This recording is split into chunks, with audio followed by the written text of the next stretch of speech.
Got to see the Bears, Commanders. It's going to For be a good sure. one. I can't wait for it. My coworker actually gave me a nice little Walter Payton jersey, bro. Hold on, I got to show it real quick. Let me grab I got it right here. 1 second. Might as well go ahead and throw it on. Why not? For sure, man. Why not? But Hey, now let's man. get into it. Welcome back to another episode of the Off-Season Podcast. I'm your host, Tre Hall. I have my other host here, Efe OVA. As you can see, my setup is a little different today. I'm actually out of town in Maryland, preparing for the Bears game against the Washington Commanders. The stadium is about 30 minutes from here. Flew into Baltimore a couple hours ago. Fa, how you feeling? Feel great, man. It's another one of those weeks. Like 2 weeks ago, everything in high school football stopped for Mount Carmel and Brother Rice. And I feel like we here again. It's just not in the Catholic League, it's in the Chicago Public League. So it's one of those weeks again where all the focus is really gonna be on one game, and it really could have a huge impact on the city of Chicago and football for real. And this is the first time that we honestly get to have this discussion, because I think other years it was kind of clear. It was kind of clear. Exactly. Obviously, Catholic League is a conference that we cover a lot, and like you said, Brother Rice Mount Carmel was a game that we was eyeing that whole like anticipating weeks before that prior, and then when it finally happened, that whole conversation, that episode was revolved around that. But this week, week 8, we got Kenwood versus Morgan Park. As you said, last year it was probably a little understandable or we could at least predict easier who was going to win that game. And even last year, the matchup first half, it was tied. It was scoreless. So I would say the first half last year when they faced off, I think it was like week 4 at Lane Tech Stadium. It was a closer game. It was a scoreless game in the first half, but Morgan Park opened it in the second half right away with a touchdown to Nazir Rankin, and it was to the moon from there. But this year, I think it's going to be a completely different game. And for many reasons, really. Like, obviously, Kenwood has a new quarterback, but they also just have a better team. I would say a better team this year than they have last year. Morgan Park, on the other hand, Marcus Stacks is not there anymore, along with many other good talent that they have, and it's a different season for them. So the matchup, though, is still going to feed children for sure. How are you feeling Sure. about the matchup? I mean, I'm glad that it has come to this game. You know what I mean? Like, so it could have easily been, it didn't build up like this in this way for us to appreciate it and look forward to it based on the season. But both teams have been completely dominant. Both teams have losses, but losses to good teams, obviously. But through the CPL, they've been dominant. I know we talked about the Morgan Park and Whitney Young game, and that was really a game that was going to set the momentum up for this game, because we was like, okay, they playing Whitney Young, two teams that went undefeated in the CPL last year. They finally get to face off, and Morgan Parks get through that test, and then now they're on to Kenwood, which is setting up like the mega matchup of the season in the CPL, because both teams are the top dogs, essentially. At least in my opinion, I believe 1 and 2 in the CPL are playing this week. So I'm Who glad is that it one? was Who able to is build one, and up. who is two? Well, Morgan Park has to be one. They have to be one. They still on their streak in the CPL, haven't been knocked off, so you can't give up the King's crown without them losing it. You know what I mean? So they're still the kings of the city until further notice. So for sure, Morgan Park is one, Kenwood is two, in my opinion. Yeah, like you said, you can't dethrone the king until you can't like uncrown the king until they have been dethroned. And what is it, 21 straight wins in the CPL now Something at like this that. point? Something like 21, 22, something.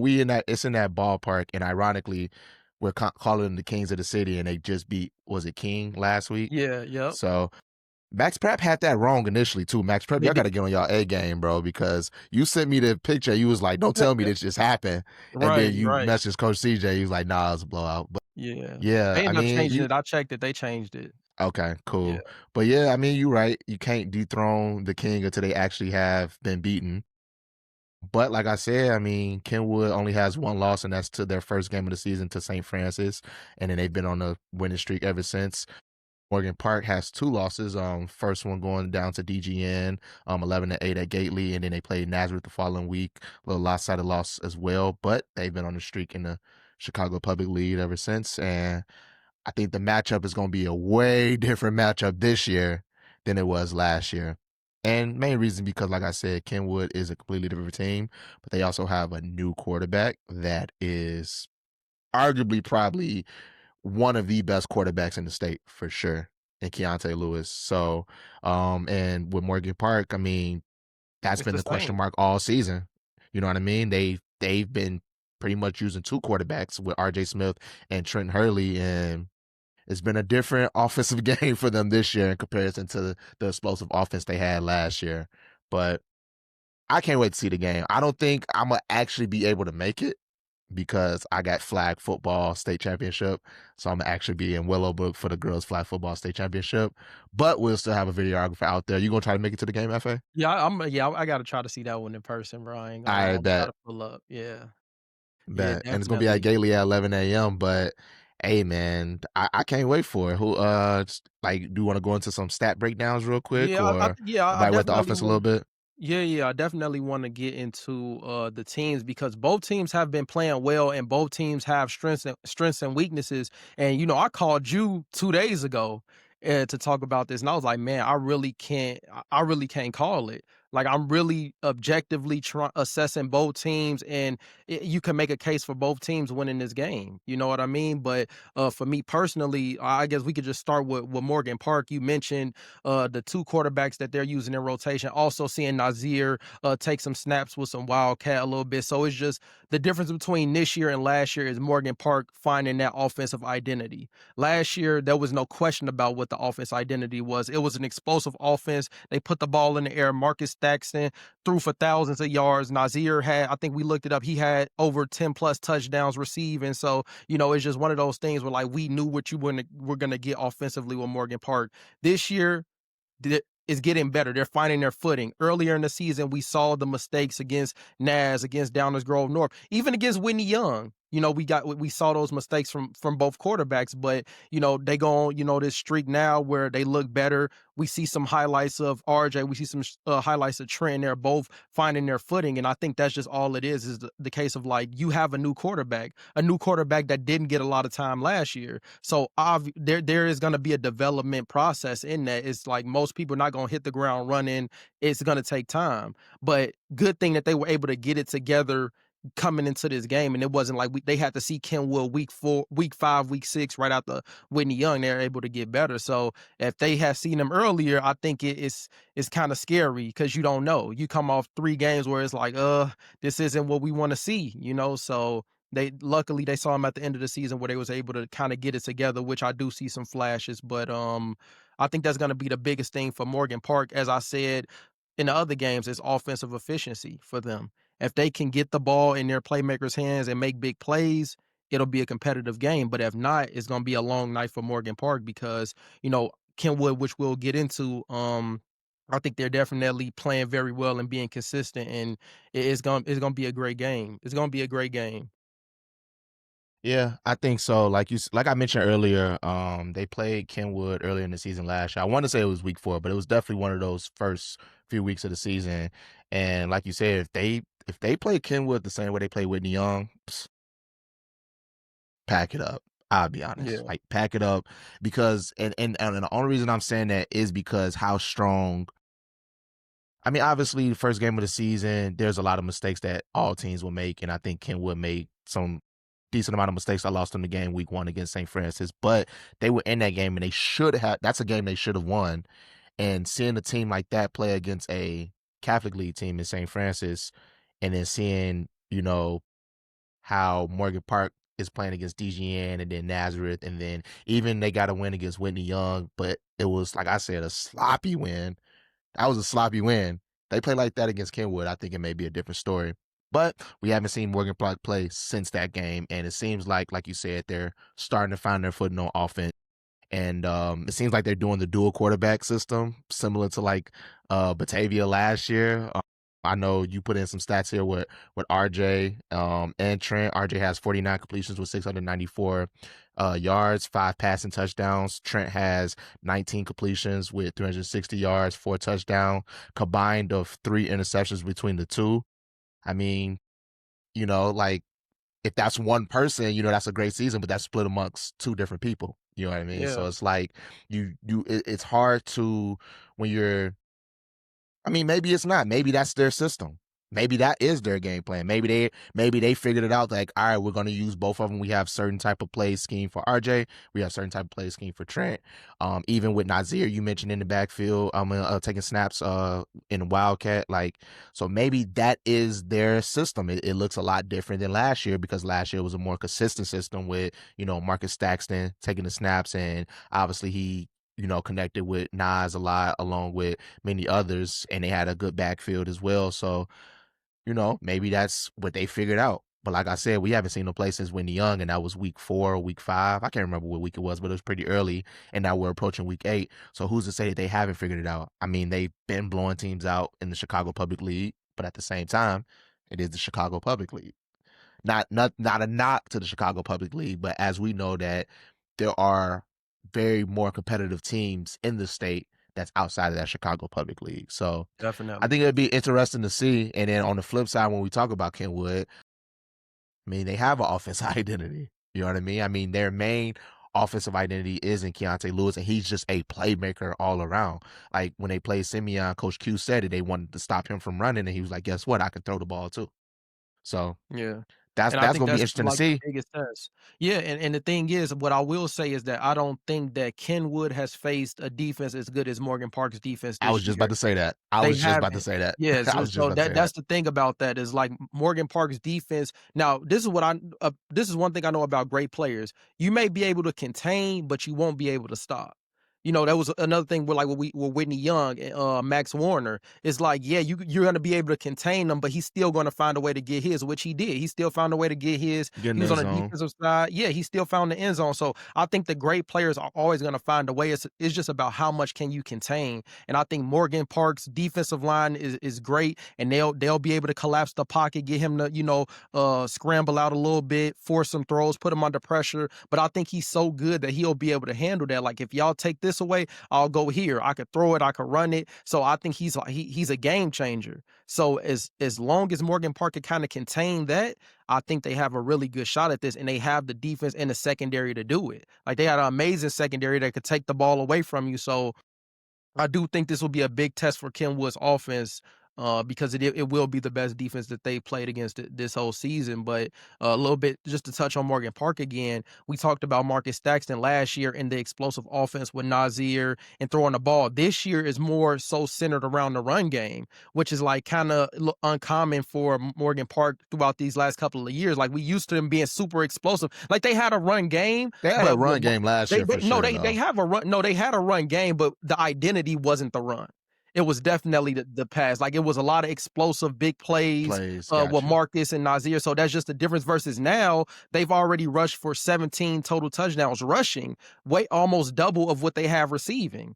So that kind of tells you the offensive play style. They have 3 players who've rushed for 4 touchdowns already. Ron Smith Jr., the quarterback, Reggie Gray Jr., and William Smith Jr. So you got multiple backs with at least 4 rushing touchdowns. So it's kind of spread, but I think that they're gonna have to figure out how to get a pass game going if there is some pressure and it is some collapse there. Because that's one thing that we just haven't seen enough of against the really good teams. We've seen it against the CPL teams. They're able to put up 40 points, 30 points. But when they play Downers Grove North, they put up 8 points. When they played Naz, I believe it was a touchdown. Whitney Young, they scored 28, but I believe they gave up around 12 points or something like that. You know what I And they mean? turned So the ball over a lot against Whitney yeah. Young. Yep. So just against the good teams, we're not seeing that offensive explosion of 40 points, 30 points against the good teams. So that's where it's kind of like when you consider Kenwood, it's like, okay, are they going to be able to make these big plays against Kenwood? Yeah, we'll see. That is a good question because you even brought up that Kenwood has a good defense as well. So it'll be interesting to see for real though. Like I said, it's not going to be the same game as last year. I No. really truly believe it won't. Just because we've seen both teams play this year. We've seen Kenwood play and we see Morgan Park play. Yeah. And on paper and just from the eye test, it looks like it's gonna be crazy to say because we're calling Morgan Park the Kings of the City, but Kenwood looks like the better team. In all I seriousness, agree. if we're looking at the tape, Kenwood looks like the better team. But at the end of the day, I mean, you never really know. Theory can only go so far, right? And you'll never know until Yeah. they line up on those dotted lines and play each other at Gately Stadium at 11 a.m. on Saturday. But I think it'll be a good game to say the least. Yeah. So tune in, man. I mean, I know that environment gonna be nice. I'm surprised they playing at Gately this year. I would have thought that would have been at Lane Tech Stadium Mm. But again. wasn't it at Lane Tech last year, right? It was at Lane Tech Stadium last Yeah, so year. there's Yep. probably something just with scheduling and they shifted around to the different fields and stuff. Yeah, Yeah. but I think Gately environment would be great for that though. You know, I A think that Gately, that yeah, it'll probably be better than Lane Tech Stadium because yeah, Lane Tech Stadium is way north, like right. Lakeview area, Irving Park area. Gately is more south side, or is the south side, so a lot more people can probably get out to it. I know the Yeah, Simeon game. I know I don't want to jump too far ahead because they play Simeon the following week in week 9 for the Battle of Vincennes. But that game last year was electric. AJ Green came out to it and everything. But so I expect this to be some similar environment. Maybe not as high profile as like the Montcalm Brother Rice game as far as like turnout, but mm. it could be. I think You so. you I know you think know so, you know bro. you know what Morgan Park does. Well, I'm pretty sure Kenwood probably does it as well. But one thing I noticed at the Battle of Vincennes game last year, they came out outside the gate. Was family was barbecuing and everything. It was a real life crazy environment. Even if you would look at the full game highlight last year in the stands was packed in Right. comparison to Simeon fans. It was packed. And it was in the stands, and then it was outside the stands too, behind the gate. Even if you see the start of the video, I don't know who it was, but the guy was saying like BTA, Built to Ass Yeah, yeah, Association. yeah. Uh-huh. But if you would notice, like behind him, it was just a crowd of people and coming out and barbecuing and everything. So I expect the same environment, and I'm gonna be upset that I'm gonna have to miss it. Actually, Right. we'll see.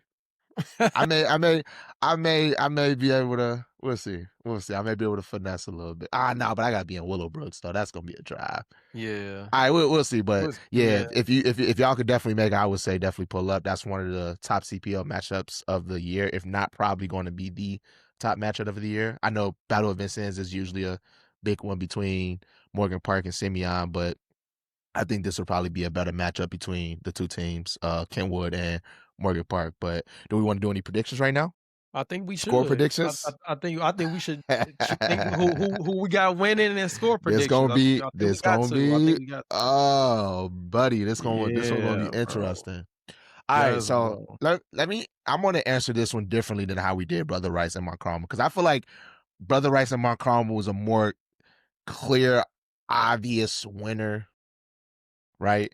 Because Montcalm, like you said, with Montcalm was just levels to it a little bit. And although Brother Rice is a good team, we just thought Montcalm's talent just outweighed Brother Rice's talent. That's what it really came down to, right? However, in this matchup, they're kind of even on the Yeah. talent, right? It's just that we feel that Kenwood has been playing better, but Morgan Park hasn't been playing terrible. I mean, they only have 2 losses, right? It's a very good teams. So if you asking me who wins this game, it's hard for me to pick against Morgan Park because of their win streak in the Chicago Public League. Like I said, I think it's about 21 wins now, or 20. I can't remember the exact number, but it's somewhere in that realm. They have a win streak of having lost in the CPL since what year was that? 2022? Believe Was that yeah, I think it 2020? was somewhere Yeah, around that 2020. 2022. So that's 3 years, you know what I mean? So it's like it's hard for me to pick against them, right? However, off my recency bias of seeing them play against Whitney Young and haven't seen them play since. I think Whitney Young is probably the best team they played since Nazareth and DGN, right? I would have to say if they play the way that they played against Whitney Young, they will lose that game. I won't say it'll be a blowout because the defense played great that game. It was just more so the offensive end. They didn't get it together really. I would say they will lose that game, probably a close one. Let's say 28-24 or something in that realm, right? But if that offense has come together and is looking any glimpse of what it was last year, or any glimpse of just better than what I saw at Whitney Young, I say they win a close one, maybe 35-30 or something. But in all, I think it would be hard for me to pick against Morgan Park. So I got Morgan Park winning. I will hope with this great coaching and seems like they have both of the quarterbacks playing and maybe they figured out a system on the offensive end. I would think, and our defense probably just only gets better week in and week out because as we talk about Morgan Park, the defense is, we've never really talked bad about the defense. You know, Daryl Madison, he's going crazy. Obviously the defensive line presence is overwhelming as well. So it's like, I will only think they will have gotten better since seeing them play at Whitney Young. They've always been playing well. They play well against DGN, seen them play well against Whitney Young. I would think that they were going to play well against Kenwood. If Morgan Park is playing their best game, I say they come out with a dub, 35-30. What do you think? Man, you know, because I told you it's hard to call it. Like I really sat down and looked at the games I could look at and look at all the stats, bro. And I'm gonna be completely honest, it's so difficult for me to bet against Morgan Park just because of this recent history of Recency the last two. bias. Yeah, it's just something like the way I feel. Like I don't want to say that they're gonna lose this game, but if I'm just being like objective and transparent, bro, Kenwood has the best player on the field. In terms of production this season, they have the clear-cut best player on the field. Kenyontae Lewis already has 64 completions, 1,300 passing yards, 16 passing TDs, and then to go along with that, 50 carries for 473 yards and 9 rushing touchdowns. Like, he is the best player on the field, and I think he is going to be the difference maker in this game. I think Kenwood has been more consistent. They haven't played better competition, though. Morgan Park has played DGN, has played NAS, but I'm just looking at the consistency. They should have won that game against St. Francis. St. Francis is one of the top teams in 5A, so it's not like they're scrubs. You know, they have great quality wins as well. So just looking at it for what it is, I think as a complete team, I think that Kenwood has the better the better quarterback, the better player.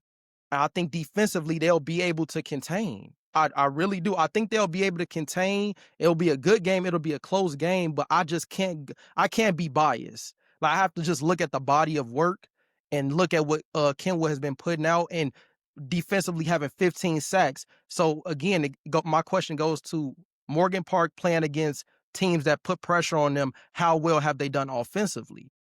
That's going to be the question mark right there. We've seen Kenwood play against everybody and do the same thing. Nobody has had an answer for it. So I don't think that starts now. I don't. Defensively, Morgan Park is great, but I think offensively, Kenwood is great as well. And great players just change the game. I'm sorry. The playmakers for Morgan Park, they have to get the ball in their hands. You know, that's the big difference. The best player from Kenwood has the ball in his hands 99% of the time. He's gonna have the ball every time. So that's what it's just like. He can really take the game over. So I mean, as difficult as it is for me to bet against Morgan Park, I'm gonna have to confidently say I think Kenwood shocks the city. And it would be a shocker because this is a team that Morgan Park is a team that hasn't lost to a CPL school in years, and they're on a 20-plus game win streak. So that's saying a lot, saying Kenwood is going to win this game and snap a streak like that. That's a tall task, but I just can't go against what I've seen on paper, what I've seen on film. I can't do it. I want to say Morgan Park. I love Morgan Park. We've been covering them. We got an extensive history with them, but I just got to be objective, bro. And I think Kenwood gets it done, bro. I think they get it done. I'm not gonna lie. So you got Kenwood getting it done. What's your score prediction now? If you got Kenwood getting it done. 21-14. 21-14. So you still got a close game, though. So even in winning, you got a close game. Absolutely. It's going to be a battle. It's not going to be a blowout. And it may even be closer than that. It may, like, one touchdown may be too much of a spread. Like, it may be even closer. But yeah, I just think I've just seen more consistency from Kenwood. Like, I just have. I just can't. Defensively, they can get it done, create pressure. Offensively, they can score the ball. I think it's going to come down to who makes more mistakes. But you know, Morgan Park is the younger team, and we've seen a lot of mistakes from them. A lot, specifically on the offensive end. Specifically on the but you know, my theory, you know, how I feel about offense is that that's the side of the ball that wins you the game. because the defense can only hold up for so long, like before they crack. If the offensive team, if Kenwood's offense is putting us so much pressure, so much pressure, so much pressure, eventually they're gonna crack. But the offense has to ease that. So I mean, that's just what I think, and I can't go against that. Like I love Morgan Park, but man, I think Kenwood has just shown so much this season that it's like, bruh, I think if there's any moment or any game that snaps the streak, it's this one. If it doesn't happen now, it probably won't happen for another 3-4 years. So And you I saying semi don't even got a chance the following no, week, I'm huh? I'm not saying they don't got a chance, but I'm just looking at this week. We'll see. We just dealing with this week. I think it could happen, bro. I think they could get it done, man. Like I mean, offensively, Drake Harris, receiver, 438 yards receiving, 5 touchdowns. Lawrence Carr, who was made a ton of plays against Simeon, 425 receiving yards, 6 touchdowns on the season. Like they have the weapons, they have everything. They have Javon Anderson, who we spoke to defensively and offensively, like running back and linebacker. So they literally match Morgan Park's skill for skill, which not a lot of teams are able to do.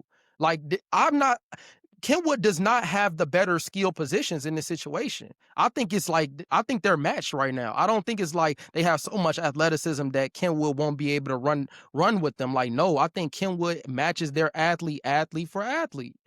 Like, I think they get it done. So you said 21-14.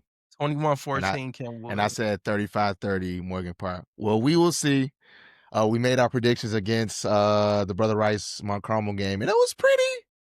I mean, it wasn't a blowout like you said, but it was somewhat in a way accurate. Like I said, it would be a 2-score victory for Mount Carmel. You thought it would be a blowout, but you did also say that Brother Rice wouldn't score no more than 14 points. So we will see. But like I said, I don't think it would be the same matchup as last year. I think they won 20-0 last year. They, scoreless first half, but Morgan Park came out firing with a touchdown on Isaiah Rankin, and it was just all, downhill for Kenwood from there. But new quarterback, different team, completely different team this year. So definitely be checking that out. Morgan Park versus Kenwood this week for week 8 at Gately Stadium at 11 a.m. Everybody come out to support that game, watch that game. I think it says students from Kenwood and Morgan Park are the only ones that's able to get in with an ID. But if you're an adult, whatever, if you watch this podcast, follow that game. Pay attention to it because that's going to be probably the hottest matchup in the CPL this year for sure. Kenwood is in 7A. Yeah. And Morgan Park is in 5A. That is so interesting, bro. Yeah. Like, I don't feel like Kenwood's that big of a school, but who knows? Maybe they have a big enrollment. But yeah, so this will be the only time they'll face each other. So definitely get out to it for sure. It's gonna be a good one, man. I can't wait to see what happens, man.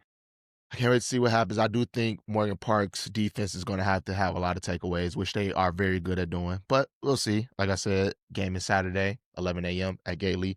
Tune into that. Next thing we want to get into, there were a lot of upsets this week. Yeah, man, a lot of upsets this week. The first one I want to start off with is Wheaton Warrenville South stuns St. Charles North 33-7.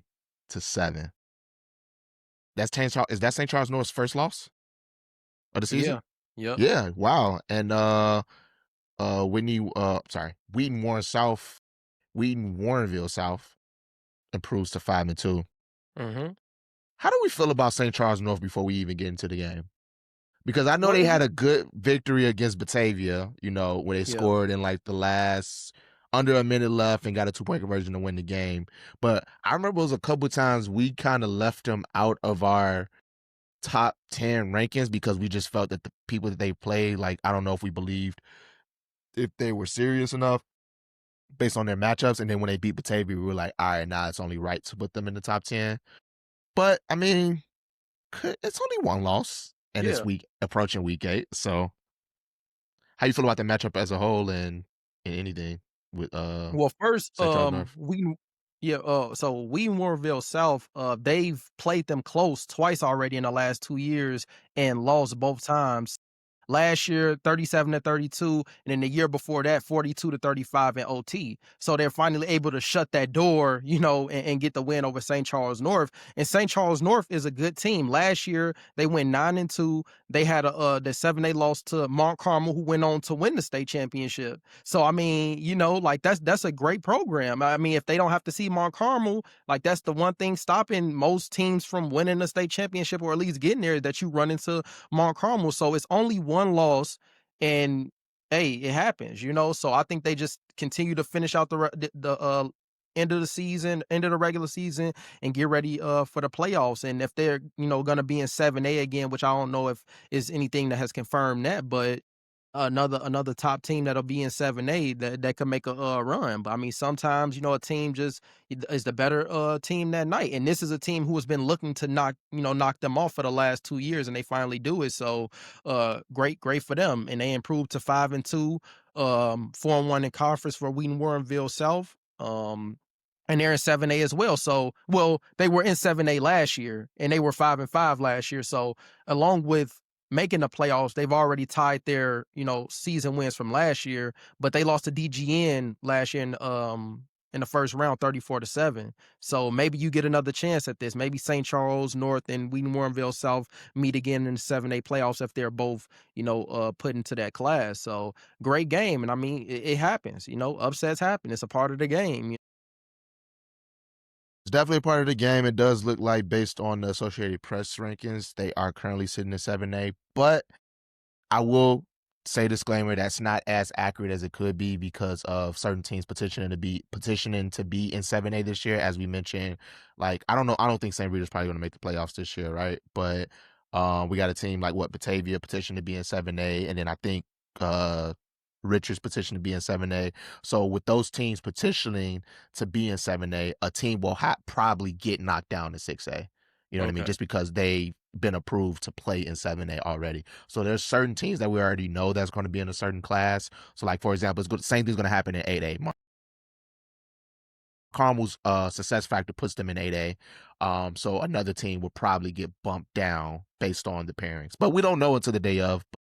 I think you can follow that on the IHSA website. But like you said, I mean, they could play each other again in the playoffs if they meet in the 7A playoffs, and it could be a different game. Yeah. But upsets happen, loss happen, first loss for the season. Are they what conference is that? Duquesne. Yep. Duquesne. Where's Wheaton Warrenville South sitting in Duquesne right now? Is that I believe they have to be tied for first or second because St. Charles North is 4-1 and they're also 4-1. So they're probably okay. sitting at 1-2 in that conference. So they still have a chance to win a conference championship as well. And 5 wins. So like now, if they win another game, it'll be the most wins that they've had since 2021. Because I believe 5 wins is the most since Coach Norris took over in 2021.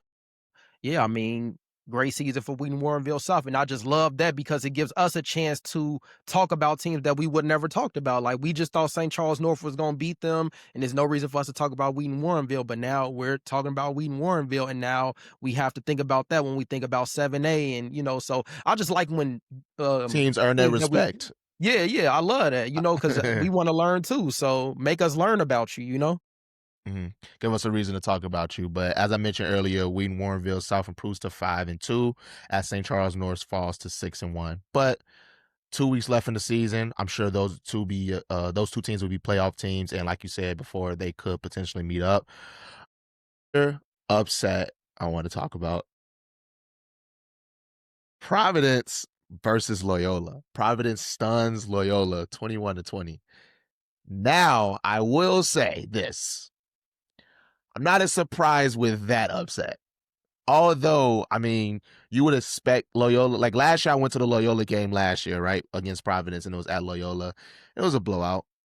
But we already know what team Loyola had last year. They had that star-studded cast: Ryan Fitzgerald, Donovan Robinson, a whole bunch of other, my guy, what's his name, Drew McPherson in the backfield, and many other people I'm forgetting to name. But that was a class that three-peated, and they were dominant. And Providence is a different team this year, and Loyola is a different team this year, and it's a different story, and Loyola has a very young team. So it's not that as surprising to me this year. that Providence was able to get a victory. It was a close game too, 21-20. If it seems like if Loyola makes an extra point, that's a tie game, maybe going to overtime or whatever. But what do you think about that matchup between Providence and Loyola? It's definitely one that I wasn't expecting, and I am shocked by it just because, like, Really? even though Loyola is not the Loyola from last year, it's still Loyola, and based on how they played this year and they've been playing, it's still Loyola in a sense. You know, they still have great They've been players, playing but pretty it's solid, yeah. yeah, and it's more so shocking on the Providence side of it because we haven't heard much about Providence. But the thing is, people on like TikTok and in our comments were saying like, why aren't y'all talking about Providence? Why aren't y'all talking about Providence? And I believe on TikTok somebody mentioned it, and I'm like, they haven't really beaten anybody that's worth, like considering, like okay, they have some good quality wins, but nothing against like a top level opponent for real.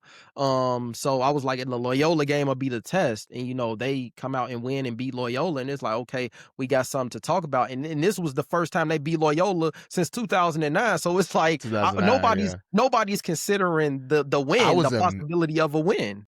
I was in middle school when the last time that happened. Yeah, Jeez, yeah, bro. 2009, that's a So long time. yeah, so it's kind of like So I that guess same. my No, bad. go I ahead. guess in that sense, it is kind of surprising then. Yeah, I guess it's I'm more so thinking of this season. But if history was to repeat itself, I guess that is. Do you put in that context? It is a more surprising win for them to get over Loyola. yeah, and After not having won since 2009. So yeah, so like, why would anybody think it's almost like the Morgan Park situation? They've been winning the CPL for 3 years, so why would we think that it's gonna end now? This is hard, but hey, things happen. You just never know. It could be your year. And last year for Providence, they were 4-6 and they didn't even make the playoffs. So it's kind of still, even considering that coming to this season, you just have that in the back of your mind. Like, this team didn't even make the playoffs last year. So we not really even looking into it like that. Then versus this season, obviously they've turned it around. They played Wheaton Academy 49-14. They played Lincoln Way Central. They lost 26-14, but then played Carmel, won 35-28. Played Niles Notre Dame, won 21-11, but then they lost to St. Francis 47-35.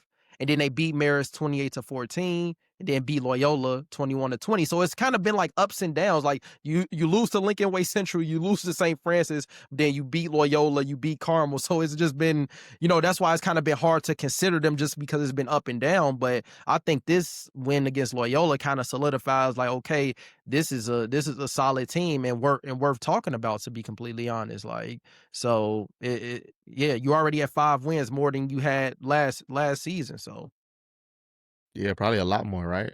yeah. I can't remember the record from last year, but I think this stat right here is interesting that you put in here. You said the Celtics rally from a 14-0 first half deficit to secure their biggest win since 2004, the 2004 state title. That's crazy. So they were Yeah. down 4, so they was really playing from behind, and they Yeah. came back and won that game. So that's very interesting. I would love to recap that game and see what I'm pretty sure it had to have been mistakes from Loyola that caused them to lose that game, and obviously they have probably a missed extra point that allowed them to only have 20 points. So, but coming back from a 14-0 deficit to win 21-20, Yeah.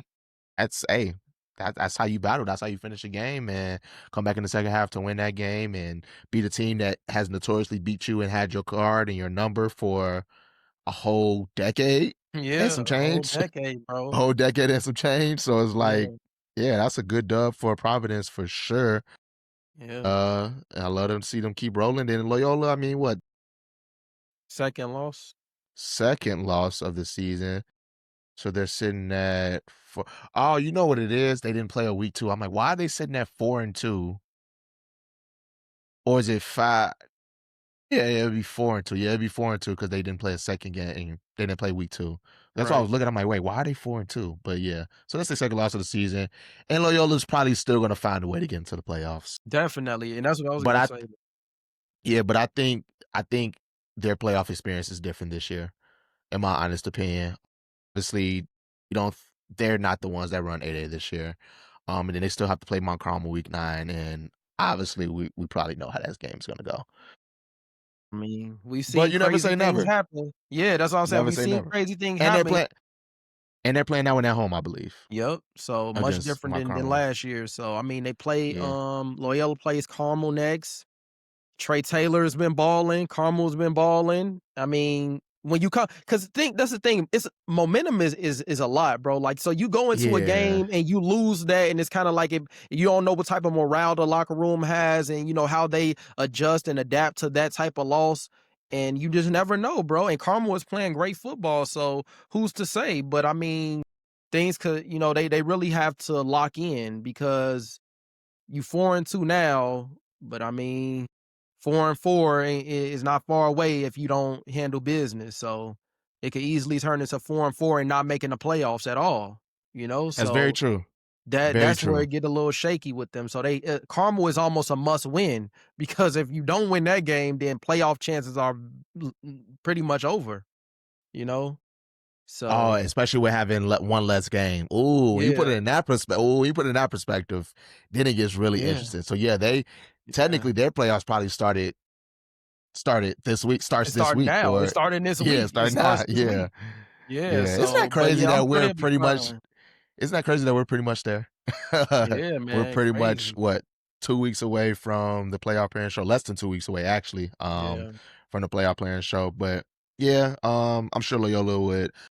I have the confidence that Loyola will bounce back, though. But like you said, they have to play a good team in Carmel next week, and Trey Taylor has been balling, so we'll see how that turns out. But 2 losses on the season right now. They're 4-2. Providence, they keep going as well. They could easily make a playoff run. Some standout performances. Broden Mackert, 24 carries, 142 yards, 2 touchdowns. He scored the game-winning 3-yard TD late in the fourth quarter. And then Colin Shadwell, he made the game-saving sack on Loyola's 2-point conversion attempt with 20 seconds left, sealing the win. So, great performances from those guys. I'm sure that this is like a moment that they're going to remember. A big-time win, knocking off Loyola is historic. If some you haven't done since 2009, that's historic. So that's what they're on pace for. And so they have a lot of highs going into the playoffs. You have the wins are higher than it was last year. You beat Loyola, some you haven't done in a decade. So is that setting up something special for Providence, going into the playoffs? So what class is Providence? Do you know? Is it 5A? I think. What is? So let me pull it up I may right have seen. now. I think it's not, it's definitely not the same class as Loyola, I don't think. Definitely It not. No, they are I believe it's 5. potentially 5A. Yep. Yeah, that's what I figured. But like I said, you never really know until the playoff parent show, and I don't think they petition to be in a particular class. Okay. So, but right as of right now, and I'm looking based on the Associated Press's Class 5A rankings, they're currently sitting at 3 as of last week. And with them improving to 5-2, um, they're looking to be one of the top teams in 5A. 5A is going to be interesting with Cary Grove and Prairie Ridge there, along with Kankakee and Oak Forest. So yeah, St. Francis, St. Francis as well, yeah. But Providence. but Providence is looking to be in 5A. Hey man, hey, the playoffs is here. Yeah, and you what's interesting?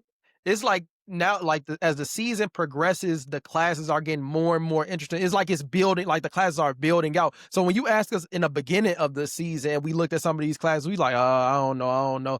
But now it's kind of shifting a little bit, because we were saying Loyola, we were saying a lot of different teams, and now it's a bunch of teams that we didn't even consider, now making a name and making us think about it. So that's what I love. It's not predictable.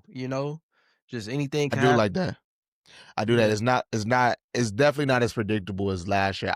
Outside of a few teams like Lincoln Way East and Mount right. Carmel and East St. those Louis. types of teams, East St. Louis, right? But when you're talking about a team like Providence, who didn't have a good season last year, they didn't make the playoffs last year. It makes it that much more interesting. And then Cary Grove, I believe, was in 6A last year. Yeah, they were in 6A last year, and they lost to Geneva in the semifinals, where they could have met East St. Louis in that state championship game, but they didn't. Man, But bro. now they're going to be in 5A. Prairie Ridge defeated Cary Grove, I believe, and they're looking to be the top dogs of 5A. But then now we got our SSC team. I just got to shout them out. Oak Forest. Did they win this past week? Yeah, so they improved to 7-0. Yep. They gonna have a good matchup facing Lemont in week 9. So it's like that 5A is shaping up to be pretty different. I think Morgan Park is still probably going to be in 5A this year.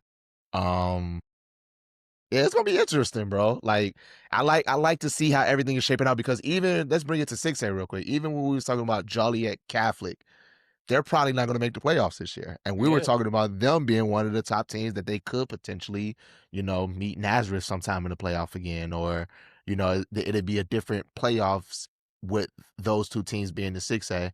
Obviously, East St. Louis, we keep them on the back burner because everybody has to go through them, essentially, Yeah. unfortunately.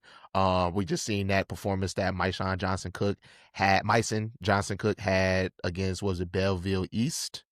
One of the Belleville Yeah. teams, and 6A shut 6A. it down.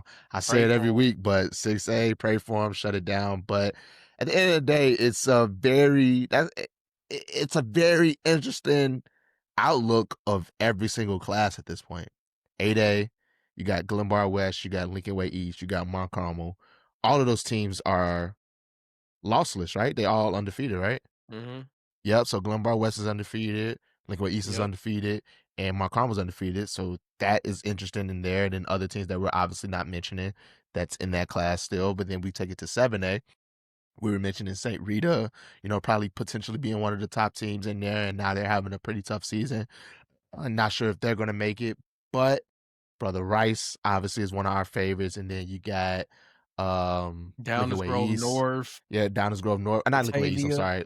Yeah, Lincoln Batavia, Way Lincoln Way Central, Central, Lincoln Way Lincoln Way West, not Lincoln Way West, East. Yeah, but the Lincoln Ways, Bradley. Bradley, Yeah. Bourbonnais. So it makes it interesting from that perspective. And it's like, all right, I think still personally 7A is probably the most interesting class. And then Yeah. 6A, obviously we project that East St. Louis is probably going to be the one that's the favorable in that one, and they probably going to come out with a state championship. But like you said, you never know. Anything can happen. Anybody can be beaten any day, and injuries do happen. It's a part of the game. But the next class that I think is very, very interesting is 5A. 5A is a little shaken up. Cary Grove going down to 5A, or you never really know where anybody's going to be. But you got Cary Grove, you got Prairie Ridge, you got a couple other teams. I'm going to just go ahead and shout out Oak Forest again. But it gets very interesting. Is Lemont, what class is Lemont in, actually? Usually in 6. Usually They're in usually 6, in but I 6? don't know. Usually in 6. Yeah, we have to look that up because with certain teams being, like I said, and this is where it gets interesting too. Nazareth, from the success factor, they're in 6A.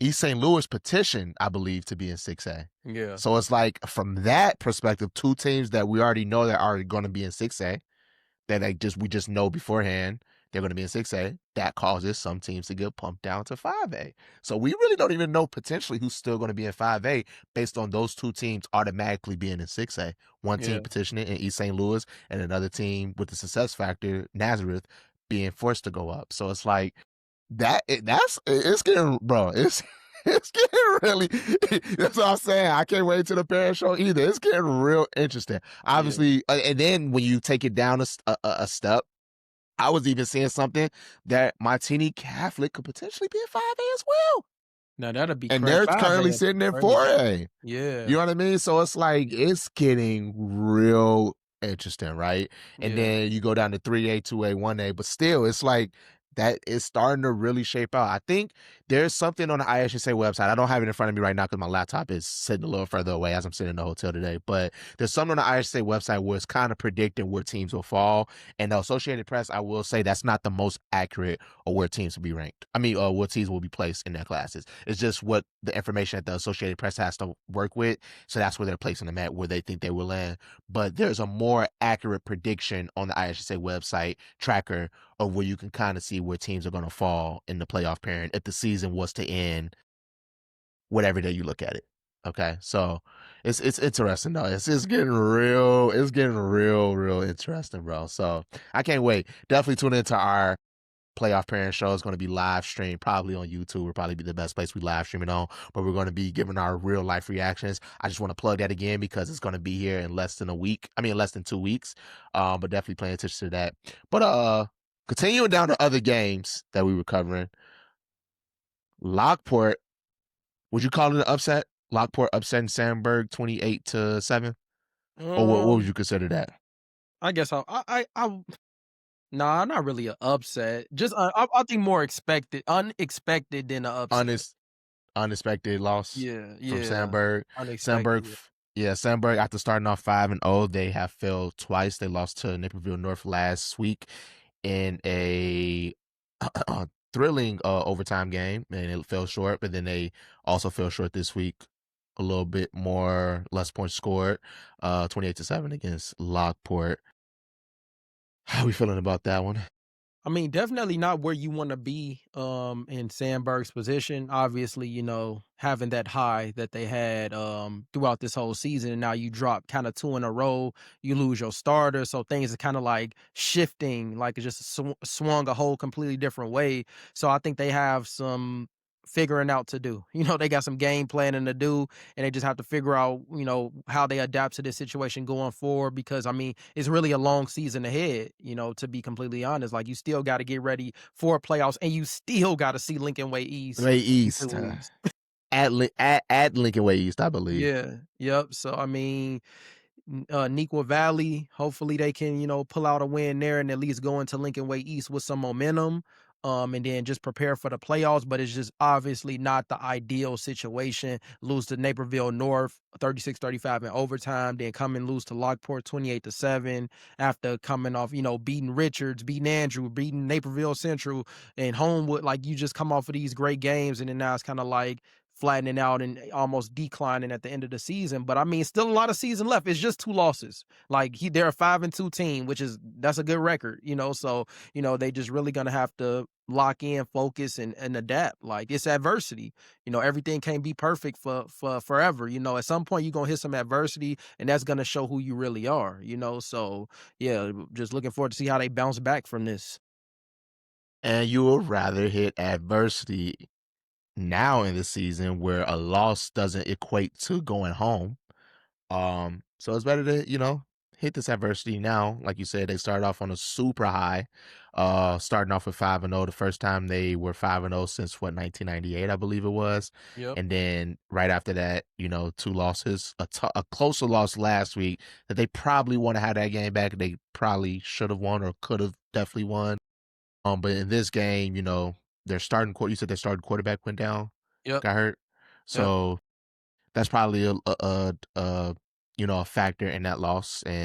But next man up, and I don't know how long he'll be out for, but they had, like you said, they have Neuqua Valley next week, and then they have them boys over there in Frankfurt, Lincoln Way East. But and then they're probably, they want to have this game next week against Neuqua Valley, and then play a good game against Lincoln Way East, and they could probably shock that conference and hopefully go into the playoffs. But like you said, adversity isn't necessarily a bad thing.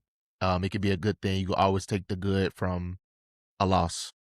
It's always something on tape that you can learn from in a loss. So 2 losses in a row is tough, but 5 wins in a row is great, and it's good that you start off with a high start. So you'll be having a different season if you had, certain games that you lost early in the season against that. Was it Naperville Central that they won 5-3? And, so it's good that they had those certain type of victories early in the season. Now that these certain losses is setbacks, but it doesn't ruin their season. So, Definitely. but they got a Definitely. lot more work. It shows that you just got a lot more work to be done. But Yep. as I say again, adversity isn't a bad thing. What's up? Yep, and then I was gonna say on Lockport's end, this is another opportunity that a team took to get a major win, and now we're talking about them. So want to say shout out to Lockport. Last season they were 4-5. They didn't make the playoffs. They're 4-3 this season so far, and they're on a 3-game winning streak after beating Sandburg. So they beat Naperville North 20-17, which Naperville North beat Sandburg in OT. They beat Naperville Central 14-7. They had a close game with Sandburg that you just mentioned, and then they beat Sandburg 28-7. They'll be playing Matea Valley and Neuqua Valley to finish the season, and it looks like, with the momentum that they're riding, they can definitely win both of those games. And you going into the playoffs with some momentum. Another team who didn't make the playoffs last year, now you got the potential to make the playoffs and going with some momentum. So just another one of those teams that, to have turned it around from last year. Very true. I don't want to jump too far ahead, but I want to mention something because this is a conversation we had on off camera a while. It's some guys that you used to train. Coach Mhm. Massett's like kids and the kids that played Yeah, at yeah. the Homer Stallions, and now Uh-huh. they're at Lockport now, right? Uh-huh. And you predicted like sometime, not this year, but sometime like say let's just say 2 to 3 years, maybe even less, but 2 to 3 years. You said you feel like those guys, when they get up to the varsity level, they're gonna be a force to be reckoned with Yeah. at No, for Lockport. sure. Yeah. Yep, they are. Yeah, me and Devon, Coach Massey, Coach he coached us at TF South, receivers coach, offensive guy. He had us come out to their neighborhood, and we trained a lot of the Homer Stallion kids, and we got to know them, and they're great athletes, so I just was like, man, and they were dominating with the Homer Stallions, and so that whole group kind of went over. I think a couple of them went off to different schools, but for the most part, that core group stayed together and they're over at Lockport, so they're freshmen now. But yeah, super talented class that's going in, and this is a great way to start kind of that trend upward for Lockport. So you make the playoffs this year, you make a decent run, and those guys develop, and they'll be sophomores and then juniors. And like you said, I called it, and I said I think in the next 2 or 3 years, Lockport will be one of the top teams in the state of Illinois based off of this group that they have right now. In the next 4 years, they'll be contending because that group is amazing, like super amazing athletes for real. So shout out Lockport, shout out Massett, Chase, Jake, some of them guys over there at Lockport, man.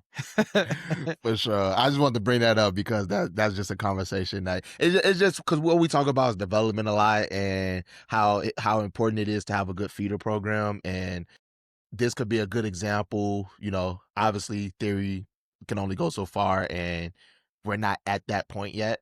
But Homer Stallions is a good youth football team. I used to play against them for the Dalton Bears. But I used to play them against them, the Dalton Bears. They have a good football program. They've had a good football program for years now at this point. And to see that how it could potentially translate into the next level of having like a feeder like the Homo Stallions going to Lockport Township and eventually translating into a very good team. I'm hoping to see that in 2 to 3 years from now. But let's go back to this year.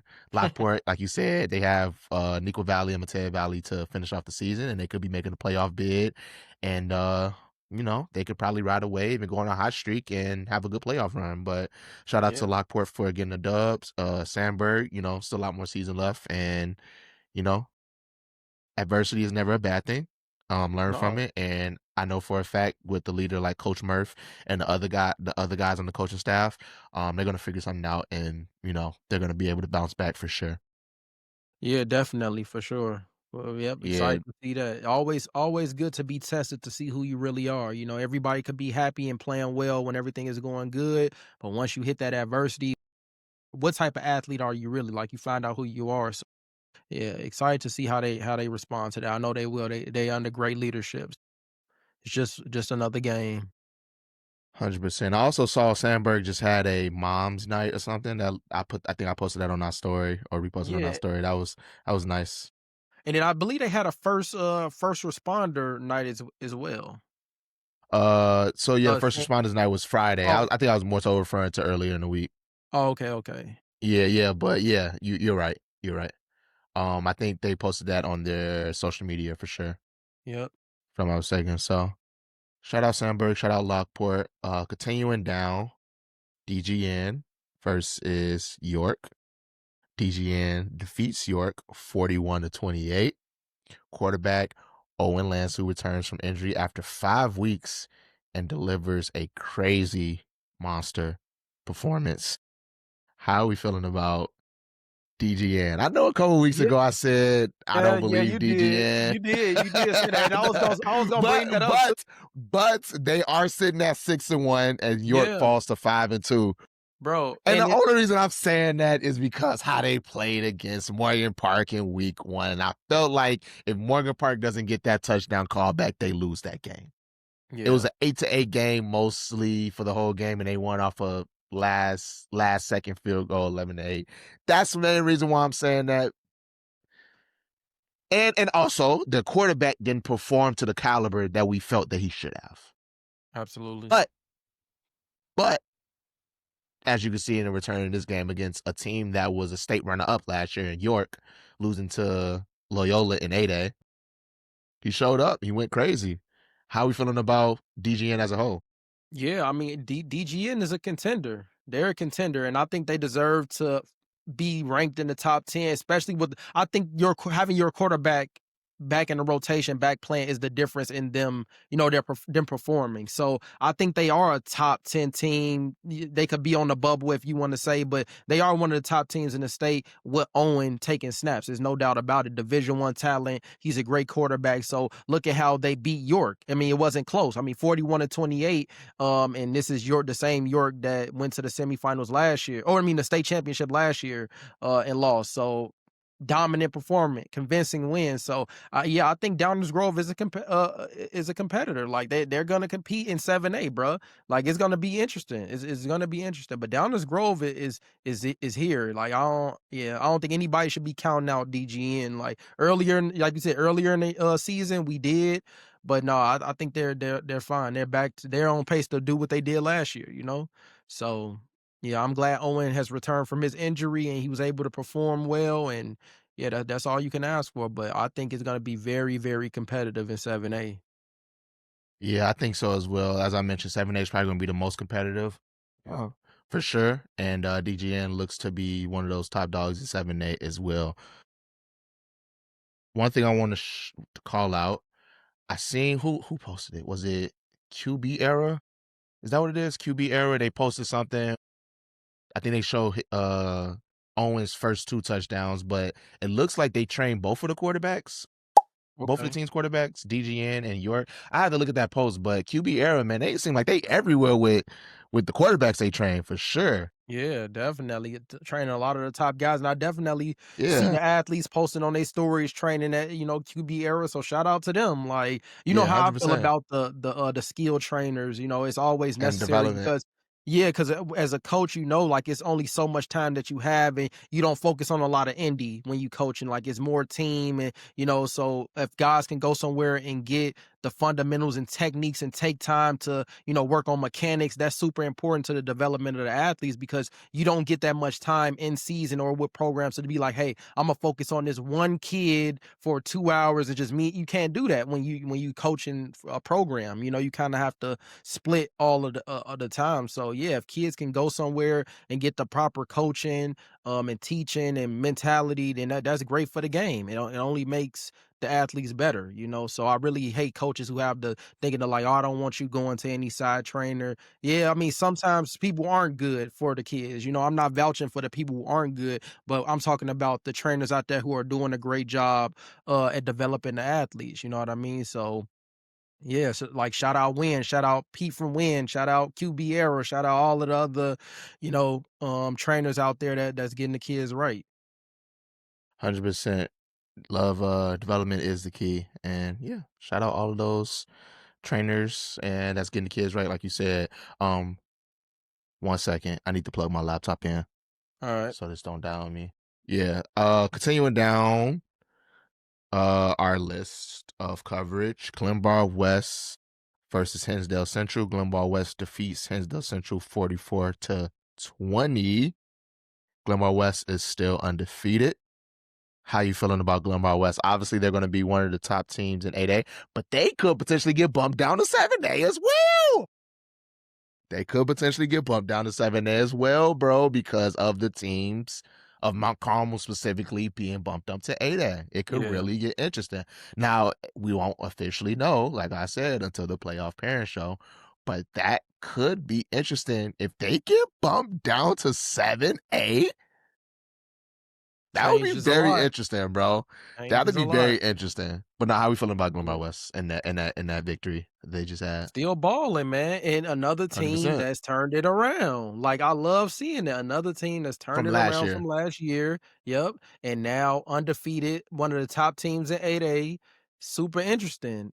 I mean, what stood out to me was Jamarcus Kelly, the senior running back, rushed for 196 yards, 19 carries, 4 touchdowns, and like amazing performance. And they just rolling, and they have a super explosive offense. Like as we saw when we covered and they played Joliet Catholic, when they played Batavia, like they're one of those teams that have big play capability. And I remember I bet, we put in our predictions when they played DGN, and I was like, man, it's gonna be a blowout. Even though Owen didn't play, mind you, Owen did not play, but still I thought it would be a blowout even if he did play just because Glenbard West has so much big play capability.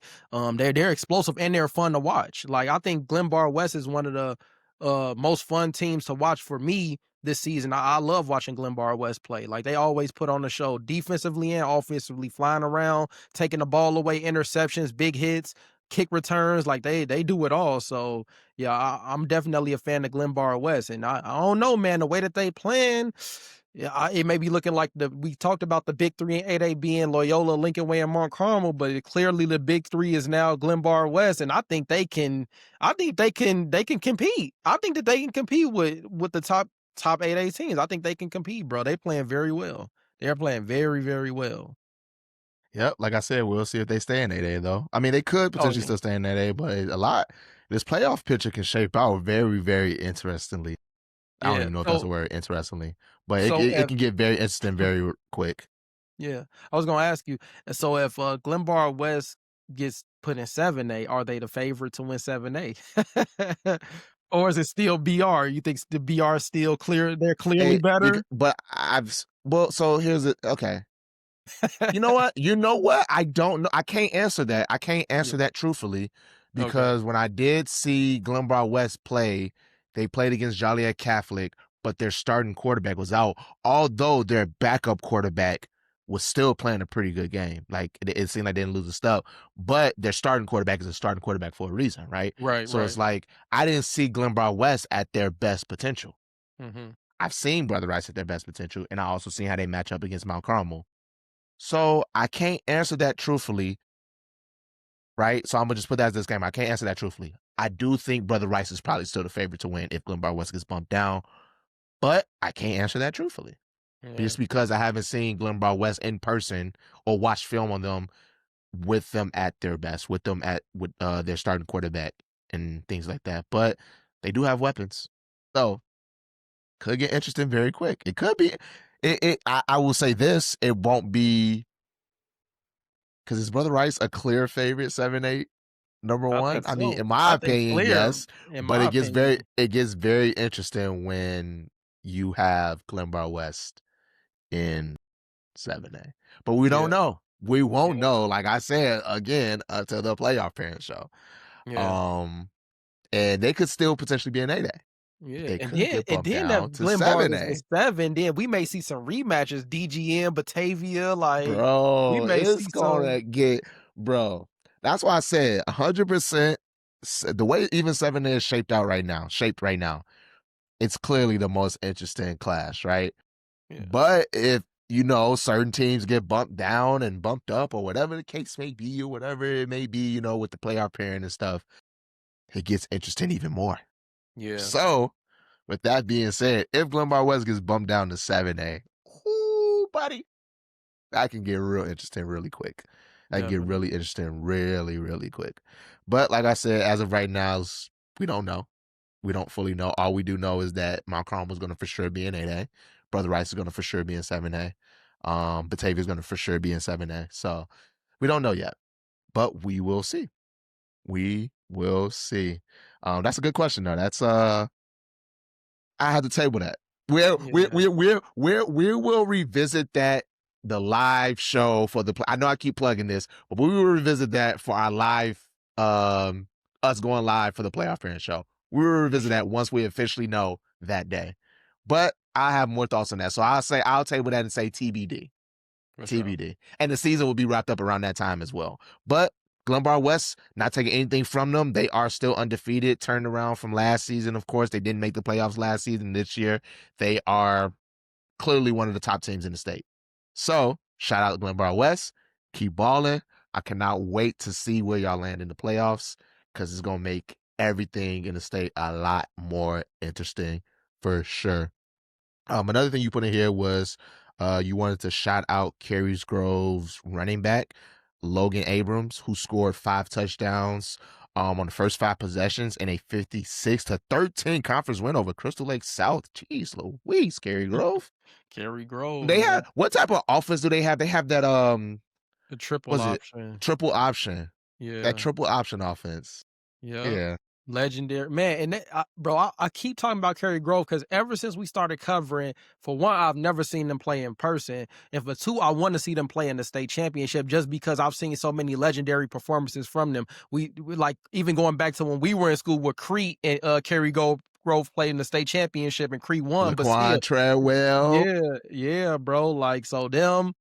And then you got Cary Grove playing East St. Louis. Like, I just want to see a Cary Grove matchup in the state championship because to me, it's just legendary because I've always seen them play and see their offensive style and them knock off some of the top teams that you wouldn't expect. Like, how could Cary Grove beat East St. Louis? But they figure out a way to do it. So I still want to see that in person. Cary Grove versus East St. Louis. I mean, not gonna happen this year because they in 5A. Or I mean, well, no, it's no because there's no chance of nobody going up, right? Like, is it potential for somebody getting moved up? You know what? I don't know. Mm, No, I don't know. I can't answer that. I can't answer that without knowing for sure. I don't even want to answer that without knowing for sure. I do know teams can get bumped down based on certain teams having to get like put up. So yeah, like I I know a understand. team can get bumped down. I don't know if a team can get bumped up, but I would. Because I mean, because don't correct me if I'm Could wrong, but they? they determined based on their enrollment at the end of the season, right? Isn't that when it's Uh, determined? yeah, the enrollment, At, yes, but but it's at the end of this season though. no. I think it's from last season, or I don't know. Actually, Okay, well I don't know. we could just We had to forget. look it up. Yeah, We had to yeah, look that up. All I know is that in this question, it's not enrollment that we're talking about. We're talking about teams that have petitioned, or based on success factor for one, have to be in a certain class because of success factor, or right, teams that have petitioned to play up in a certain class, even though they could have been in a lower class. So those are the team. That's more so what we're talking about. So we're not really talking about enrollment. We're more so talking about them being bumped or moved around because of teams that are already gonna for sure be in a right. certain class. Well, but that's what I was saying. My point was just to it gets finalized at the end of the season because it's yearly now in terms of enrollment because enrollment determines the class, right? Yeah, so like at the end or success, right? Yeah, so I was saying, but now that's decided at the end of each regular season because before it was before, but now it's at the end of every regular season. I believe they changed that too, right? It could be. I like I said, I don't want to answer that Okay, 100% and I say yeah, got it you. is. I don't want to Yeah, answer that, but I was just trying to it could. yeah. Okay, yeah. Yeah. Well, So we'll look into it and figure it out. But yeah, that would be interesting to get like Cary I Grove would in still the think it had to be championship. the. I would still think it would have to be the previous season though. No, I I don't think they know, changed. Yeah, or the start of the school year, or the start of the school year at least, or something. Like I don't know. I yeah, don't want to even like. right. Because we would go down the I don't want to whole say. thing. Yes, Yeah, I'm saying I don't want because in this situation I would usually pull it up, but my laptop's not right in front of me because I'm pretty sure yeah, that language is on the IHSA website. yeah. But I don't even want to go down that rabbit hole yet. But we'll talk about it Oh, more once the playoff parent show comes around, yeah, and we'll get more in the weeds on that. I'm gonna keep plugging it definitely. again. Playoff parent show. We're gonna be live streaming it. Tune into that for sure. But yeah, shout out Cary Grove. They've had historic teams. You mentioned that they did lose to Crete when Laquan Trail was there, but they actually beat Crete in one of their recent state championships as well. I can't remember what year it was. I want to say it was like 2018. Yeah, but Cary Grove, man, they've been that's a dominant they're a public school team, right? Yeah, yeah. Yeah, dominant public school team. Whether it's 5A or 6A, that is a dominant public school team. And they have beaten East St. Louis. They I'm have, just yeah, saying. they Like, beat East St. so Louis, yeah. all I'm So saying, it's possible. it definitely, It and then I'm is sure, yeah, possible. But it's not yeah. an easy, and we talk about it all the time. Winning the state championship is not easy. For a team Mhm. like that, like it's hard. Like we would have loved to see the East St. Louis Cary Grove rematch last year, but they lost to Geneva in a close one. Yeah, So, but Cary Grove, man, shout out them. Shout out their triple option offense, or whatever you call it. Was it triple option offense? yeah, triple option. Yeah, for sure. This last one you mentioned you want to shout out how do you pronounce their names? The Thies? These brothers. Yeah, the Thies brothers said they went crazy, combined for 4 rushing TDs and a 48-7 win over Bennett Academy. You've been following them a lot. You've been doing a lot of Yeah. research on them this whole Yeah, bro. season, the off Yeah. season. I just they've been going crazy, bro. So They're yeah, from Fenwick, by the way. yeah. So Jake and Tommy Thies from Fenwick. been balling. And yeah, that was crazy when I saw it. I was like, yeah, we definitely got to talk about that. But they've been balling all season, and they have their toughest test of the season coming up this week. Actually, when they play Mount Mont Carmel. Carmel, so that's gonna be an interesting one. I mean, you got to go to Mont Carmel, and yeah, you're playing the best team in the state. So I was yeah, Fenwick had some great wins in the beginning of the season, a little early on, but then they had that loss to Montini, and it kind of knocked them out of the top 10. But Montini is playing very well, so I mean, if you're gonna have a loss on your record, there's nothing wrong with having a Montini loss, is how good they're playing. So it's, I'm gonna say it's understandable on their perspective, but I mean, it's a good team. So yeah, I mean, go in there and fight, and who knows, better team is gonna win. But yeah, shout out the Thies brothers, man. They balling. Yeah, for sure. As you mentioned, they do have a tough test against Mount Carmel, and they're playing Mount Carmel at Mount Carmel. Yeah. You know how it is when teams are playing on Dante, man. It's different atmosphere. But Fenwick is still having a good season. So Yeah, they are. yeah, shout out those Yeah. brothers and everything. Shout out the whole Illinois high school football scene in general. Hey man, bro, like we had an interesting conversation, and I don't want to get too deep into the woods. I'd rather save it for basketball. Yeah, for sure. I'll save it for basketball. But right now, I'm loving what I'm seeing from Illinois high school football. For sure. Think about how many players week in and week out we talk about. Think about how many players we talk about that wasn't on our radar in the offseason. Like a Keontae Lewis, for example, prime example, right? Illinois high school football is bussing right now. And I love the part that I love the most is that you said it in the episode. We talk about it all the time. Teams that didn't play well last year that are now playing well this year. We talked about Providence Catholic. We talked about Glenbard West. We even talked about Sandburg. You know what I mean? That is what I love. Even heck, I'm going to throw it out there. Oak Forest, baby. They're undefeated, bro. I'm going to keep shout out Oak Forest SSC team because I want to hype up that Lemont game week 9. But the thing is, what we're getting at is that things change every year, right? Like, obviously, we talked about Loyola 3-peating, right? I don't think they're going to 4-peat this year because they have a different team. They have a different class that came in, right? We talk about the Morgan Park Kenwood matchup, right? And last year we had Morgan Park winning that game, like whole handsomely because it was just like Morgan Park is clearly the kings of the city. This year, it's a different dynamic. Morgan Park has a different offensive thing going on, specifically at the quarterback position, but it makes the CPL matchup this year between Morgan Park and Kenwood a little different now. So it's like everything that's going on. Mount Carmel, they have obviously probably, you said it, they probably have one of the best assembled high school football teams you've seen in the state of Illinois in recent history.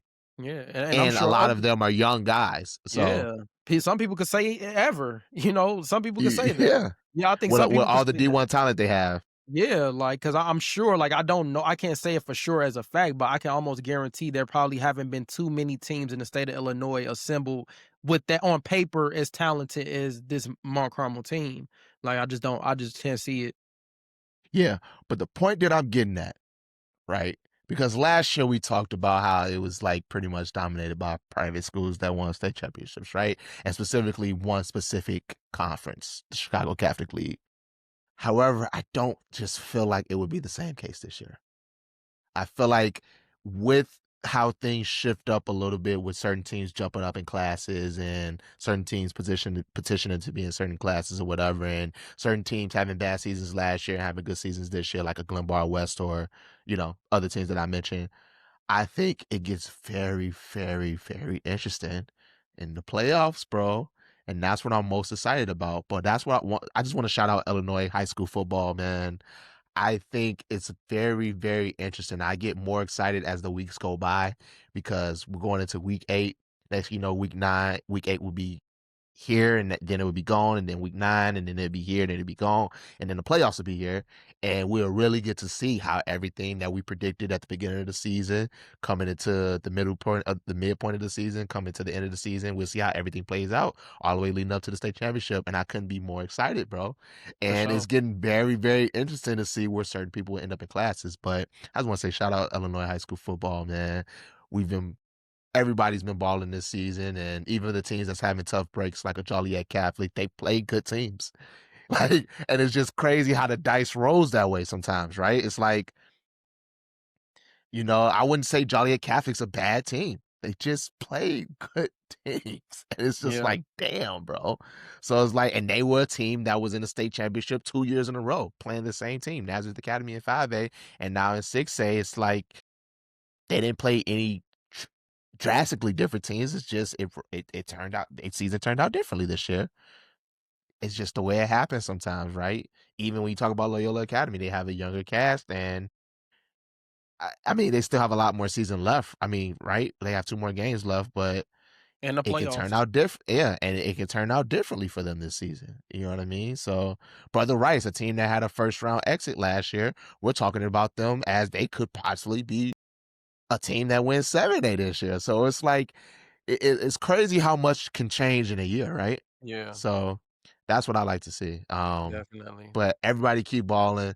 2 more weeks left. We're going into week 8. Keep going, keep fighting. A lot more season left. Obviously, we have 2 more games left in the regular season, but then we all know once you get into the playoffs, everybody's record is 0-0, and once you lose once, it's done for you. It's over with. All of that 5-4, 6-3 undefeated record don't matter if you don't win in the playoffs, because you have to win in the playoffs. But shout out Illinois high school football. Anything else you So want to say, Fa? no, nothing, man. Just finish strong, man. It's at the back stretch of the season, and now we're looking at playoff seedings, and that's pretty much what a lot of teams are fighting for. Some teams are fighting to even get in. So these last 2 games are like the most important of the season, for one, setting the seeding up and giving you an opportunity to stay alive after week 9. So yeah, man, I'm interested to see. I'm ready for the playoffs, bro. Like, I'm really ready for the playoffs, man. Like, it's a lot of good potential matchups that we're gonna get to cover and get to see, and learning about more players, who's gonna have breakout performances in the playoffs and become stars. Like, this is where the stars are made. So yeah, man, everybody just finished strong, and we got some good games coming up. The last week of the season is gonna be crazy, because we got Mount Carmel, It's so many Loyola. games. We got what, Lemont and Oak Oak Forest is Forest. playing. Speaking of Lemont, they play Richards this week, I think. Yeah, Let me look yeah. that up real quick. I think it Make sure I'm not is. wrong. Yeah, I think it Because is we this went to week. that game last year. Let's talk about that a little bit. We don't gotta go too deep into it, but who do you think is victorious in that game between Lemont and Richards in week 8? Obviously, they're That's 2 different sides of the conference, right? yeah. But the game was good last year. Obviously, Miles Mitchell was the difference maker in that game because he had 2 late go-ahead touchdowns and said they run the SSC. Will it be different this year? Who knows?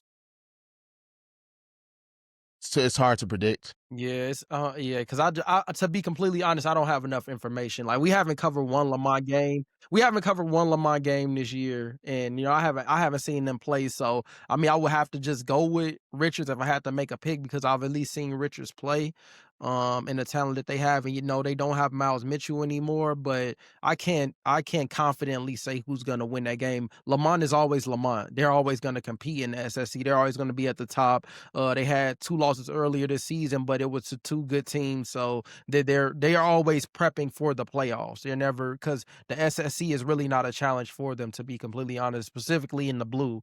Like, they dominate the blue. They've been dominating for decades, so they get their real prep in the beginning of the season. So yeah, I'll just say it'll be an interesting one. I don't want to give a winner, because I wouldn't be being honest. So we'll just see how that one happens. Fair enough. So we'll just leave it to the people that watch our podcast. Who do y'all think is going to win between Lamont and Richards? Give us a score prediction or anything. What are some players we should be watching out for both teams?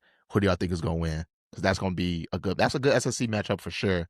And I can't wait to see how that plays out for sure. But outside of that, is there anything else you want to talk about?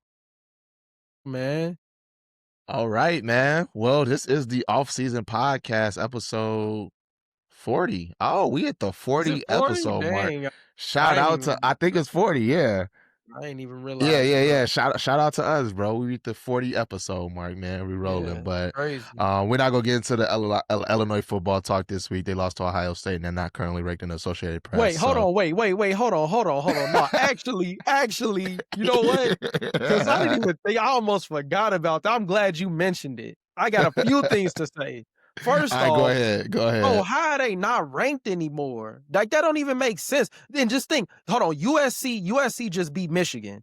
USC is back in, and Illinois it was clear win against USC. It wasn't even close. And now when you see the new rankings, Indiana is number 3, Ohio State is number 1. The only 2 losses that Illinois have is to 2 of the top teams in the country. And Illinois is the only team in the country that have played both of those teams, Ohio State and Indiana. So I don't understand that.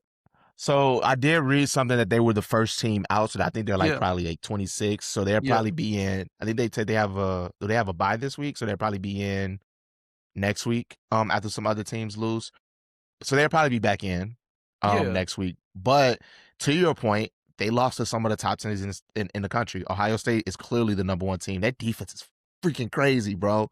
Anywho. And the offense is obviously good, but Ohio State is the number 1 team.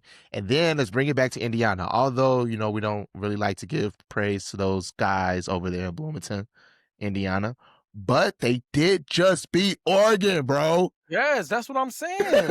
So Oregon is a top. Oregon was ranked 3, I think. Number 3. Like They were number 3. Yeah. Oregon was number 3. So I mean, come on, bro. they lost to some pretty tough teams, and then USC, like you said, beat Michigan, who was ranked higher than Illinois, I believe. Yeah, they were. And They were 17. And they was it a close game against Michigan? No, I think they blew them out. Yeah, they blew them out. Yeah, they blew them out. That's what I'm saying. So how would U of I be out? Like, how would they be? That don't even make sense. So the 2 losses are to the 2. You could argue that these are the top 2 teams in the country. Indiana's 3, but I mean, you could argue that they lost to the top 2 teams in the country.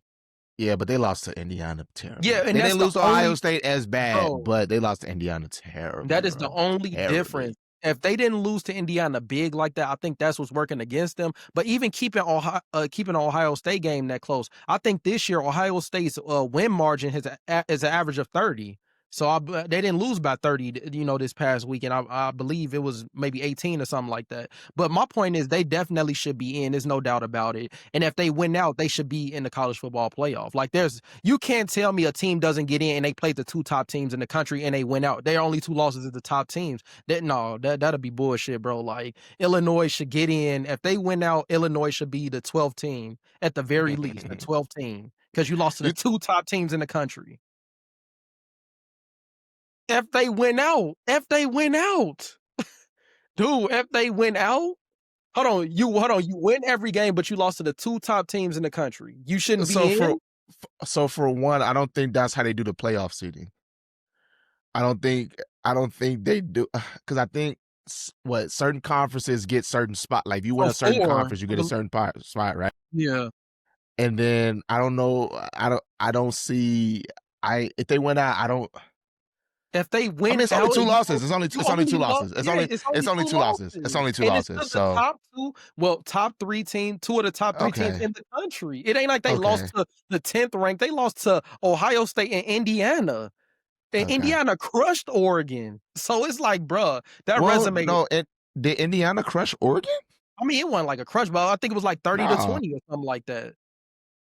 Oh, it was a convincing victory. Yeah. It was convincing, but it wasn't close. It wasn't like a close game. So that lets you know how good Indiana is. So I mean, for them to not be in is crazy. But then if they win out, I definitely think they should be in consideration for the college football playoff, bro. Like, come on now. We'll see, man. We'll see. But they got to win out, though. But that's why I was saying in the past episodes, like, now kind of the ball is out of their hands because they had such a bad loss to Indiana that even if they won that Indiana game, which they did, and they got blown out, they would still be in contention. But yeah, I don't think they should have been out. And USC definitely shouldn't be in after beating Michigan. If anything, U of I should be right there. But it is what it is, bro. That's what happens when you do a game. So Illinois has a bye going into next week. Okay, so they don't play next week, but then they come back and they play Washington and they play Rutgers, Maryland, Wisconsin, and Northwestern. Yeah. You think if they win out these games, they should have a 12th spot? Yes. Yes. Because okay, what is USC now? USC is 17. Or what was USC ranked now? That Let after me they beat look. Michigan, it's like they like ranked 17. Let me So if look real quick. Michigan, if USC could be ranked 17 after beating Michigan, why the hell can't Illinois be near 12 if they beat USC? No, USC is not 17; they're 20. Well 20 They're close ranked enough. again. Yeah, they're still ranked again though. Yeah, they're But still ranked. USC, for what it's worth, they have one loss. Yeah, to Illinois.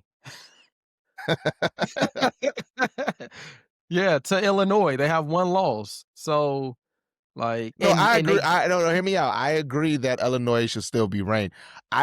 It's just when you say if they went out, they should be in the 12th spot. I'm like, I don't know, but I don't know. We'll see. I mean, We'll see. because I think Are if you they look, Are they a college football? Are we a college football playoff team? Because not now, no. because this is what I'm saying. The way we competed against clear college football playoff teams, Mm-hmm. I don't know if it's convincing enough to say we should be in a college football playoff. But there's a lot of season left. There's a lot of season left. If you compare it to that, but I think so because how many teams last year in the playoff had more than 2 losses or 2 losses or more? I think it was a It couple was a of lot. two-loss I teams think it in was there. like 8. Yeah, I think it was like 8 that had 2 or more losses. But you got to also think about who they play. We'll wait. We'll table that to see how it plays out because I feel like we're way early in having this playoff. They should be in the playoff conversation because they could potentially lose another game, and then we're like, oh, then it's over with.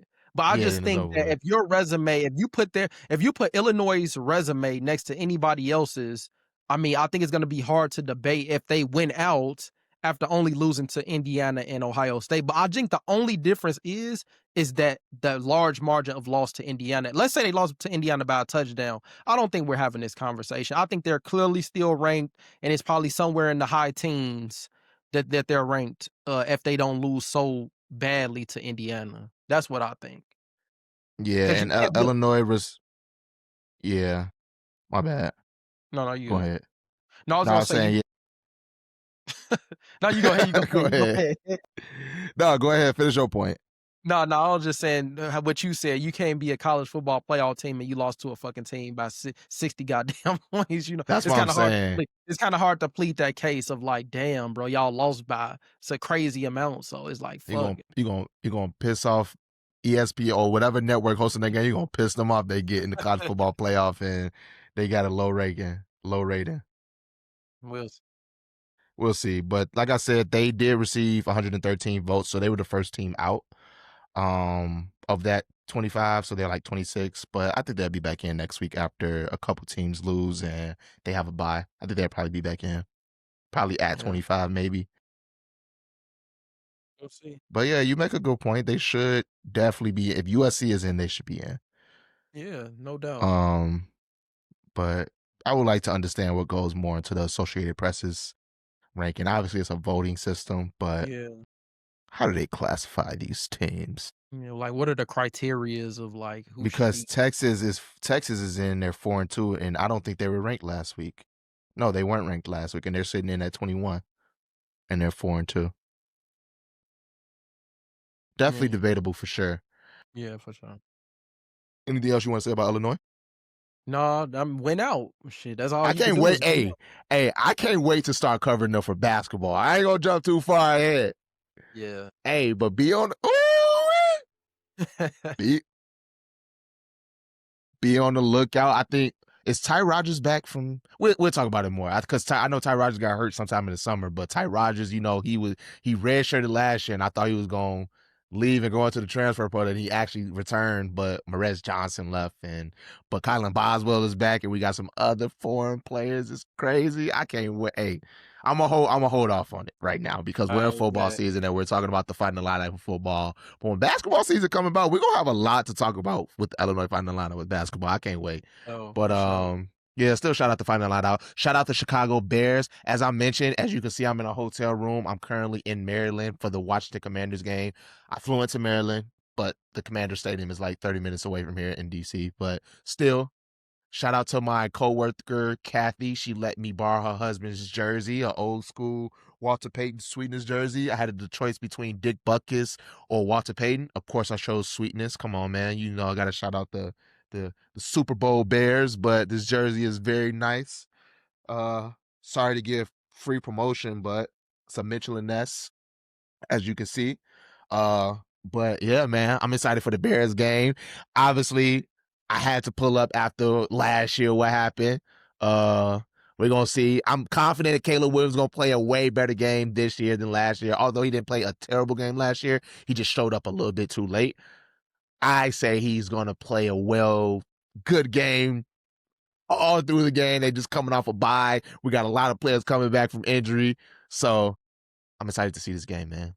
I'm excited to be there. I'm going to get some content of it. We're going to go to a tailgate. We're going to have a good time out here. Hopefully we don't lose because this is going to suck having to, be wearing this jersey and being around a bunch of Washington Commanders fans. But I can't wait, bro. Monday Night Football, my first Bears game ever. Not my first NFL game ever. My first NFL game was a Pittsburgh Steelers game on Thursday Night Football.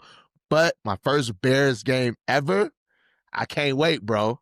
I can't wait. I wore the jersey a little bit too early. I had to wear it for the pod, but shout out the Bears. Da Bears. That's all I have to say.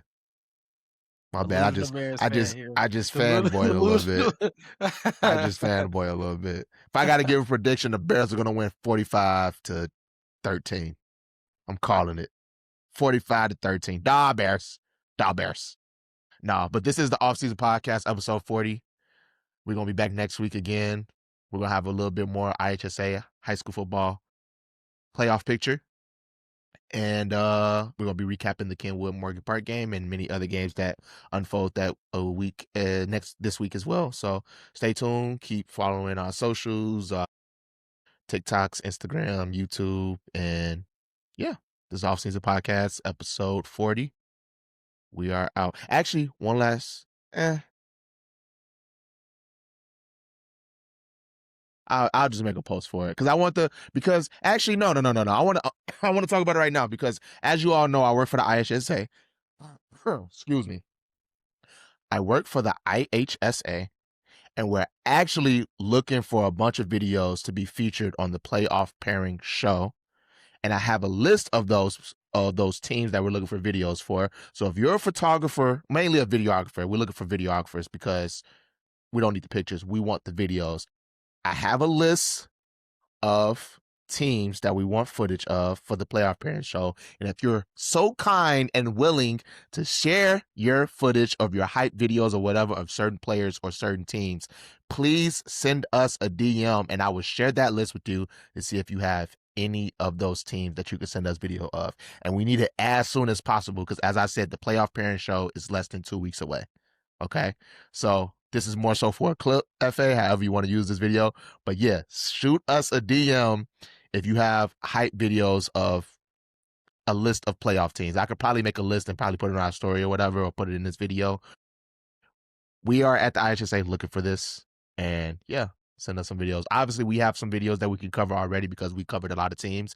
But we want to make sure we got everybody on that list covered. So shoot us a DM. We may be reaching out to y'all directly as well. So be on the lookout for that. If you want your video featured on the IHSA playoff parent show for a certain amount of teams, shoot us a DM to see if we are aligned on which teams we need video footage for. But other than that, that's all I have to say. Just had to plug that real quick. This is the Offseason Podcast, episode 40. We are officially out.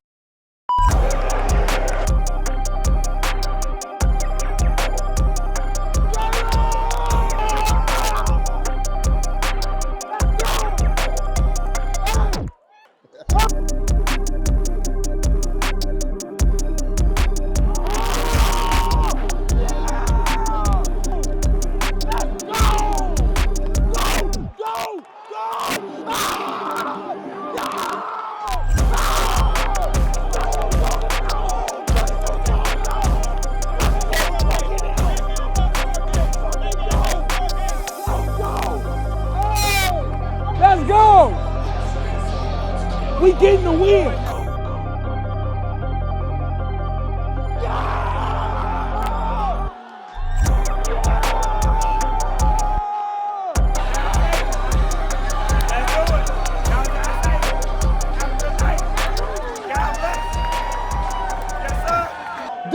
in the chat, man. Going back to the rack tomorrow. Dubs in the chat. Dubs in the chat, baby. This gonna be a proud walk to the car. Bears down, but y'all get on safe though. Dubs in the chat. Dubs in the chat, baby.